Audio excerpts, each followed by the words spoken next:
Assalamu alaikum warahmatullahi wabarakatuh, and welcome to this episode of This Stays Between Us.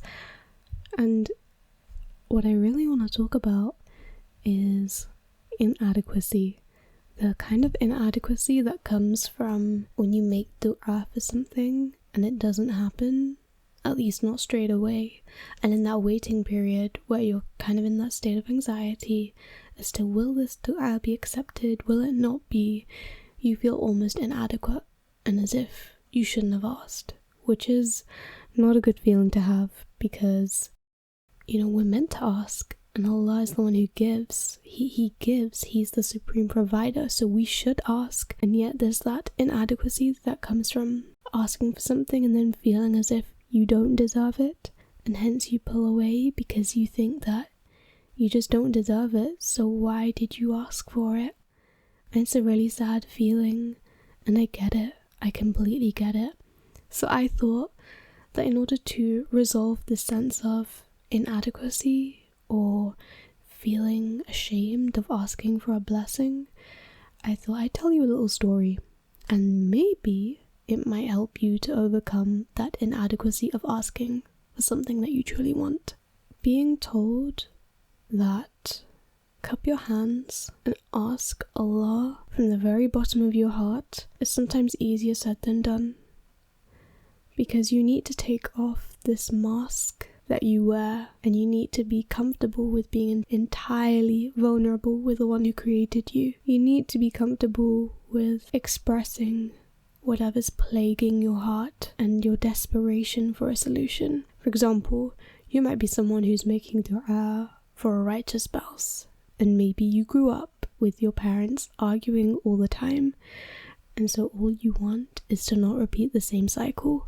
So you find yourself at the end of praying your salah, sitting on your prayer mat with your hands cupped, and there are words that you want to say. There's something that you want to ask Allah. You want to ask Allah for something better than what you have. You want to ask Allah that He gives you a resolution for all the hard times you faced.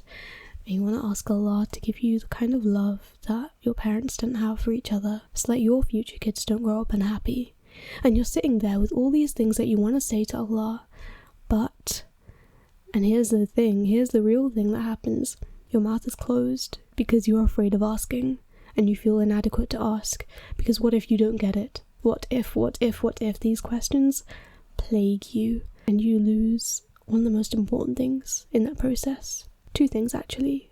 You lose the ability to be vulnerable without fear, and you lose the opportunity of having a very meaningful and deep conversation where you open up to the one who created you and ask so vulnerably for the things that you want. And I can't speak for you as to what du'as you have burning inside your heart, the du'as that you want to say, the du'as that you ask in secret but don't say out loud. I don't know what your ones are, but I do know mine. And I do know that when you keep those du'as inside you and not let them out, you miss out on the opportunity of asking and receiving from Allah in the most beautiful way. I'll tell you a story because I am always filled with stories, and it's one of the only things that I know. One of the things that I find really hard is friendship. I find it crazy difficult. Because at school you had your friends who you went to school with, you were in the same GCSE classes, you did the same subjects, you checked each other's homework for each other, or you sat in the same canteen at lunch and talked about, the same Netflix shows like Stranger Things, or books that you were reading like the Shatter Me series. You talked about those things, and that was friendship. Because I wasn't allowed to go out by myself anywhere, I wasn't able to meet up with friends after school kind of thing. I wasn't able to do that, and I wasn't allowed social media either, so the only way I could contact people was email, and that felt quite isolating in the sense that these friendships that I'm maintaining in school I can't maintain elsewhere. What if there's someone I want to talk to but I can't because I don't have a phone, I can't go out by myself, I can't do those things, so I'm effectively locked in. In doing so, it meant that friendship was something that I could only maintain in school. And so when school was over, I found that I had to be sneaky to maintain friendships. And also, I found that I didn't quite fit in with the people I thought were friends. Conversations would veer to different angles where I couldn't contribute because I didn't actually understand what's going on. Sometimes people talked about things that were outside of my comfort zone, and so I would sit there quietly because I want friends and I want people to be around. But at the same time, this is not sitting right with me, and I would be feeling as if, am I the problem in that situation because I can't vibe with the people who are vibing over something, but I don't quite see it? Shame. Shame has been a second skin that I wear since childhood, probably. It's a coat that every time I take off, I put it back on. Or it puts itself back on me. Shame and my flesh become one. And I would berate myself for not being conversational enough, or for not being able to talk in the right way that would get people laughing and smiling and giggling, being like a performance monkey. That's how I sort of ascribe it to. Sometimes, in settings where you don't feel comfortable, but you're there to fulfill your inner need. For example, you need company, you need a sense of validation, you need a sense of, I fit in somewhere, I belong somewhere. That's when you sacrifice pieces of your authenticity, and you sacrifice your own comfort for the sake of becoming a performance monkey who performs and tries to show off their best assets in order to fit in with a dynamic they never would in the beginning. I knew that the sense of performing in conversation, the sense of me talking to people for the sake of getting them to want to hang out with me, it was an exhausting process. I was burnt out by it. I was not only burnt out by the secrecy I had to play when it came to maintaining friendships, but I was also heavily burnt out by performance, by trying to be likable. Don't do it. Don't do it. Don't conform to what you think someone will like about you. Don't conform to that, because you're losing only pieces of yourself that are so valuable that when you lose them, you're going to look back at old photos where you had those pieces and wonder, why did I let go of that when it was so beautiful to begin with, just because others didn't see it, but I now do. Inadequacy and shame become a part of my mother tongue sometimes. If I want something, I won't ask for it because I feel that it's something I can't have. Have you ever felt like that? Where there is something that you want, but because you've always been taught as if either you don't deserve it, or, well, you'll never get it anyway, you just don't ask. And so that yearning remains inside you, so gentle, but also so desperate to be free and actualized into something real. When I became closer and closer to my deen, I learned about dua and the importance of making dua. Dua is more than just cupping your hands at the end of salah and asking Allah for the things you want.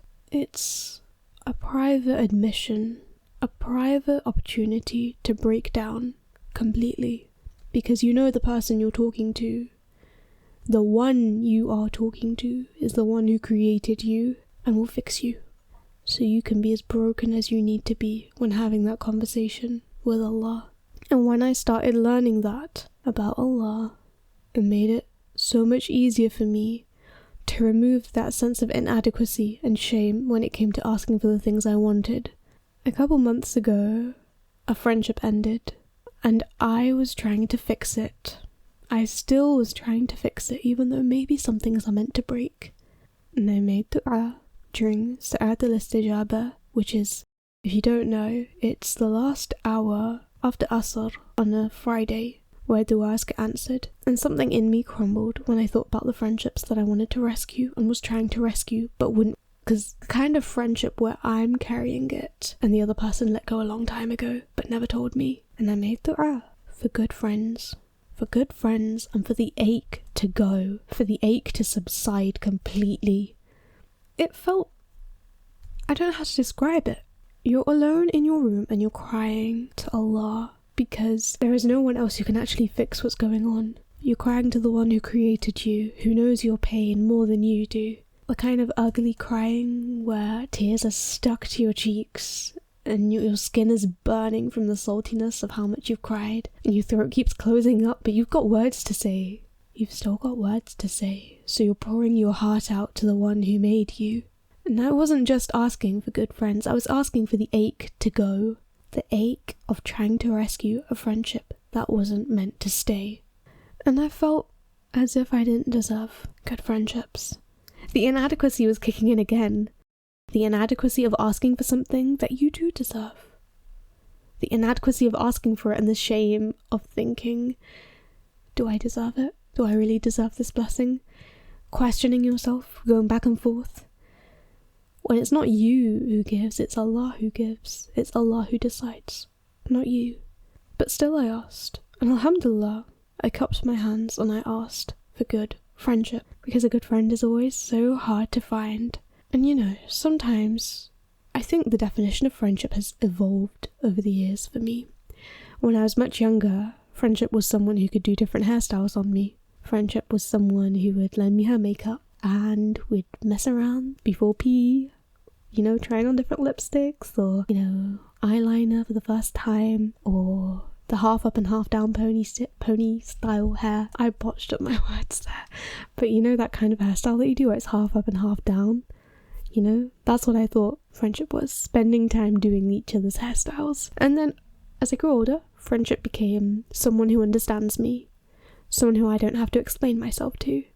And then eventually, once I realised why my body is exhausted, someone who I don't have to perform in front of. That's what friendship is for me. Someone who I don't have to perform in front of, who I don't have to chase, who carries the friendship with me, with their arms too. So my arms aren't the only one carrying this beautiful thing. They are as well. At the end of sixth form, I remember writing something. It was that friendship, a dying friendship, is like carrying a dead baby in your arms. Only you're the one burying it away because the other person wasn't carrying it with you. You were the only one carrying this baby alone. You've heard its cries, you've tried feeding it with your love, you've tried nourishing it with milk, you've tried everything to rescue it, but it died in your arms. And your arms are the ones that feel heaviest because they buried that friendship a long, long time ago. Or they didn't even bury it, they just let you carry it on your own, in your hands. A few weeks after making that dua, I found that piece of writing that I did. The writing I wrote about friendship and how it's like carrying a dead baby in your arms. And it made me think a lot of things. Well, at least I'm not carrying that weight in my arms anymore. I've handed that weight over to Allah. So there has been progress after all. Maybe just not in the way that I see, because the dua I made was for good friends to come in my life and for the ache to go away. Alhamdulillah, good friends are in my life. And alhamdulillah, the ache is slowly subsiding. But it's going to take time. It's going to take time, and that's okay. But if I didn't ask, if I held on to the inadequacy of asking, if I held on to that like a blanket around me, it would have suffocated the dua I wanted to make. If I wrapped shame around me like a blanket, it would have suffocated the dua I wanted to make. And I don't deserve that. And neither do you.